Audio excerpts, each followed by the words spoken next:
right? This is English through popular culture. I'm Wu Xianfeng. I'm Jason Grenier. We are continuing our discussion of The Boxer by Paul Simon. This verse begins, "Then I'm laying out my winter clothes and wishing I was gone, going home, where the New York City winters aren't bleeding me, leading me, going home." So we've talked about struggle and the effects that the struggles that this young man has been going through have what it's done to his character. His behavior has changed, right? Now we get a picture here of a young man who's packing his suitcase. Looks like he's thinking to leave New York City and go home. Now we know it's New York City. He tells us we had a clue up here with 7th Avenue. Maybe some people were guessing, a little foreshadowing. Yeah, maybe it's New York. It is New York. And he's laying out his clothes. This makes me see an image of somebody who's packing. Okay, usually laying out your clothes is preparing to pack them. Wishing I was gone, that's easy to understand. He wants to leave New York and go home. Not surprising, perhaps, when you are in a new place and things are going badly and you are struggling and you are full of doubt and anxiety and fear and loneliness, the natural thing is to go home, isn't it? Right? Home is safe. Home is familiar. Home is your people, the people that care about you, the places you know. Everything about home is better than the new environment. So he's thinking to go home, back where the New York City winters aren't bleeding him.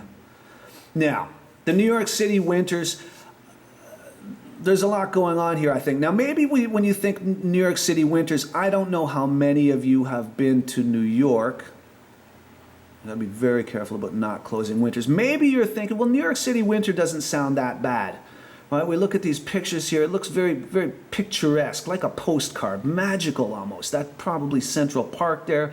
We have the trees shrouded in snow, and it looks so clean and nice. And yeah. That's a fairy tale. It looks like this for about 24 hours after the snow, and then it turns to this. This is slush. This is you going to work. This is you going to school. This is dirty. Snow gets dirty. It turns black. It's wet. It's cold.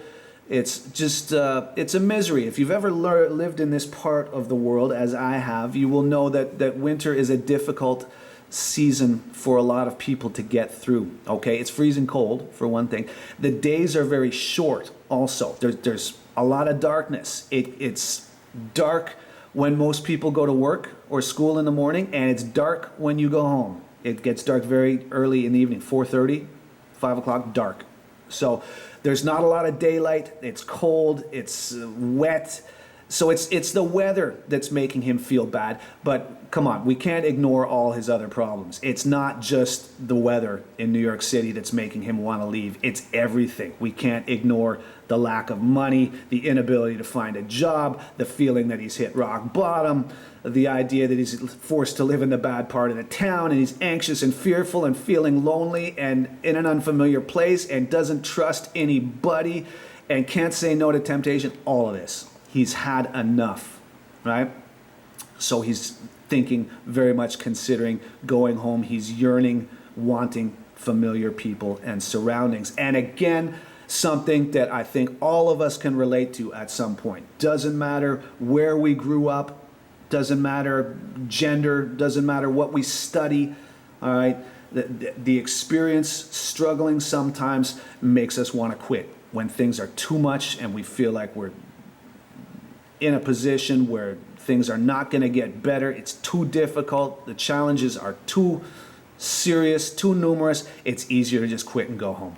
And this is where he is at this point. It looks like he's made a decision. All right?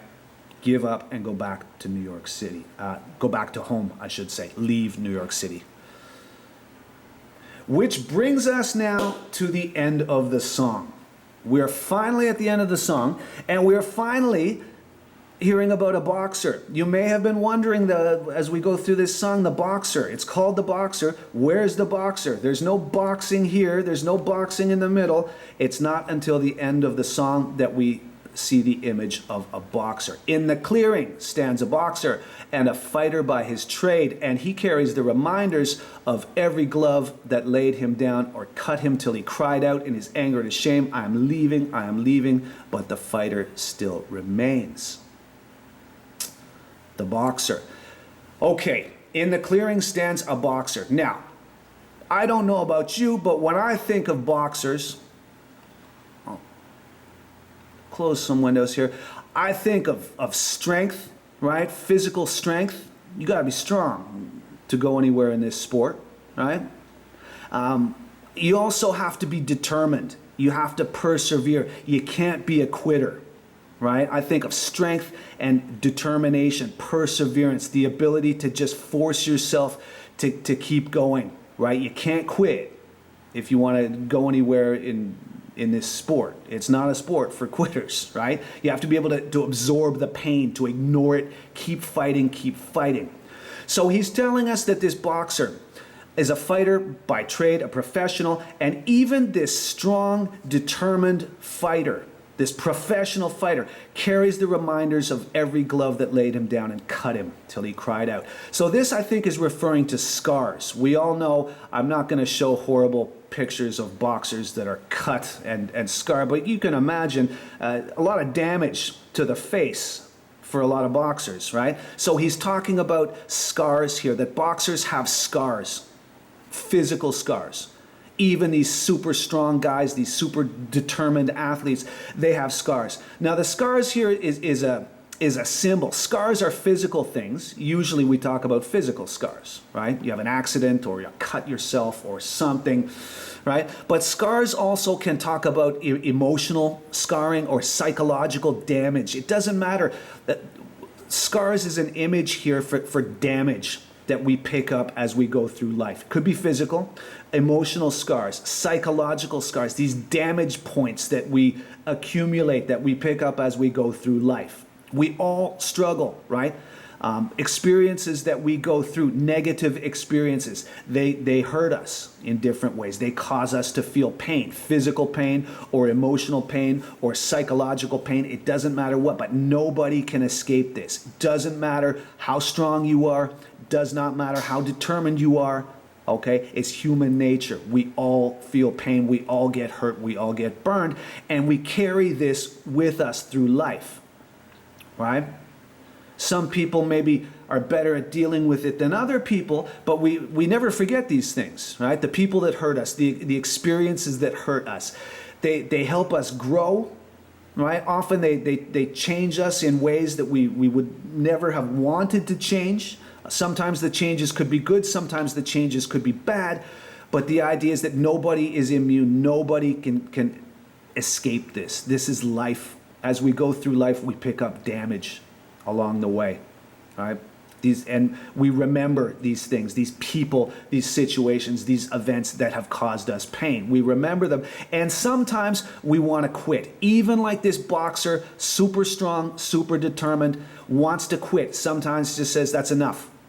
I've had enough. I'm leaving. Yeah?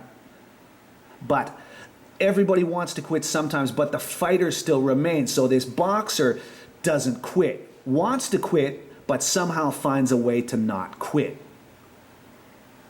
Right? So here we are at the end of the song. Now, I don't know. I have thought about this. I think personally that he sees a boxer and is inspired by this boxer.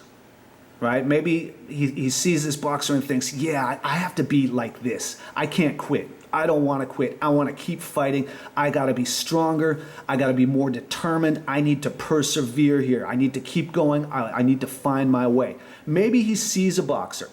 Other students have told me that maybe he becomes a boxer, because the song is called The Boxer, and we have this young man, and this young man is can't find any kind of a job, and he's in New York City, so maybe he becomes a boxer. I don't know.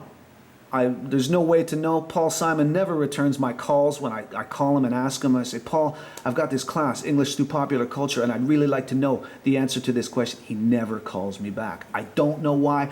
So we're left here to ponder and wonder whether he sees the boxer and feels inspired or whether he becomes a boxer. I don't know. But the idea here is that he's having second thoughts. Right? He's got a decision to make. Should I stay or should I go? Here it looks like he's going, but then he sees a boxer or becomes a boxer. I don't know which. You can decide for yourself. And it looks like he's at least having second thoughts. I don't know if he's going to stay or go.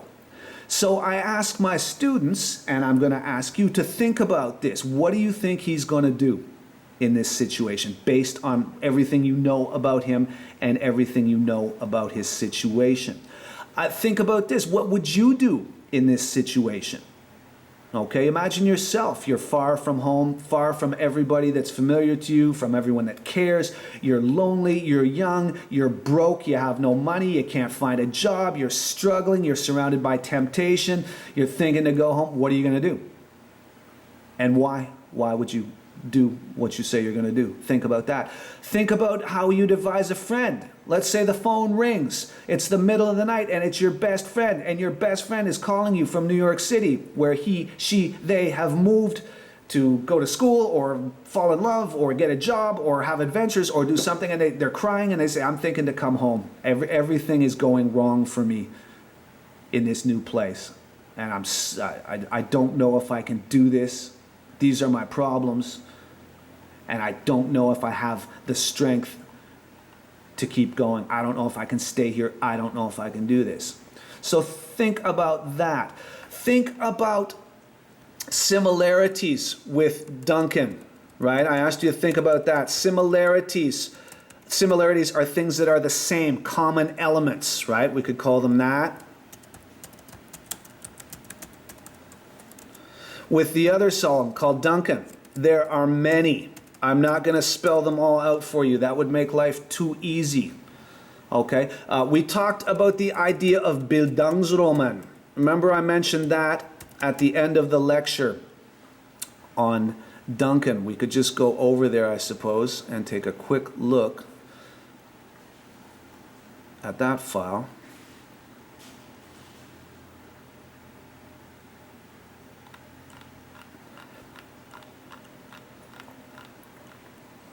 Again, these files are on eLearning for you, right?